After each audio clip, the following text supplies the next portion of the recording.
సుజిత్ ఇది final speech కాదా, ఇంకేమైనా మ్యూజిక్ ఉందా? కమ్ సుజిత్.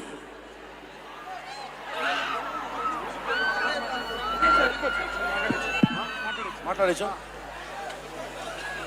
ఒక అభిమాని,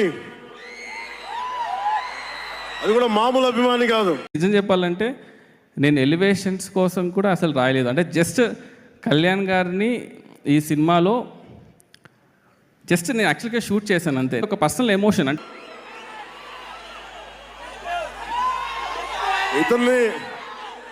ఇతని స్థాయి, ఇతని విజన్ నాకు చెప్పాడు.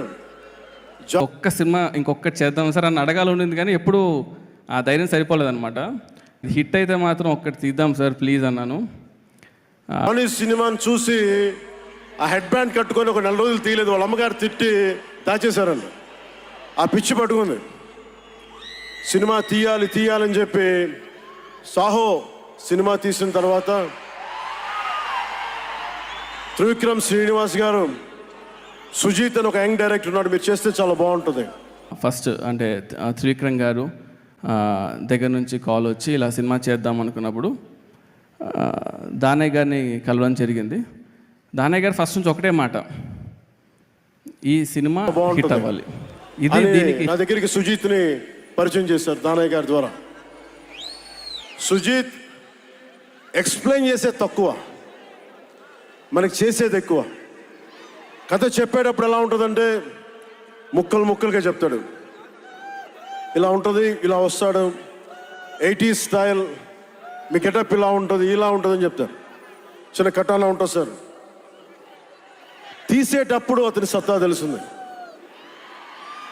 మామూలుగా కాదు. అండ్ నేను ఈ సినిమాకి ఇద్దరే stars, not Pawan Kalyan. First star ఎవరు బాగా చేయాలన్నా director, writer, first credit should go to Sujith. తర్వాత సుజీత్ తాలూకు డ్రీమ్ని రియలైజ్ చేయడానికి the one and only Thaman. అతను వీళ్ళిద్దరూ ఎంత పిచ్చిగా చేశారంటే, తమనన్న గురించి ఎంత చెప్పినా తక్కువే. ఒక పర్సనల్ ఇంటర్వ్యూ పెట్టి చెప్పాలి.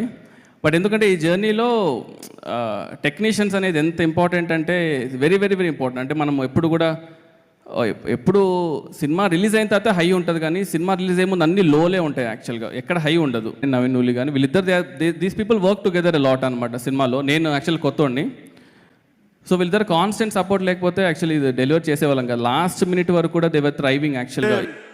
వీళ్ళు ఒక ట్రిప్లో ఉన్నారు సినిమా అంతా. వీళ్ళ ట్రిప్లో నన్ను కూడా లాగేశారు. ఎలా లాగారంటే నాకే తెలియదు. నేను డిప్యూటీ సీఎం అని మర్చిపోయాను నేను ఈ రోజున.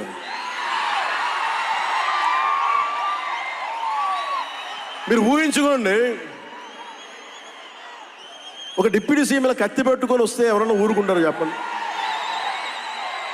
సినిమాల్లో కాబట్టి చెల్లిపోయింది.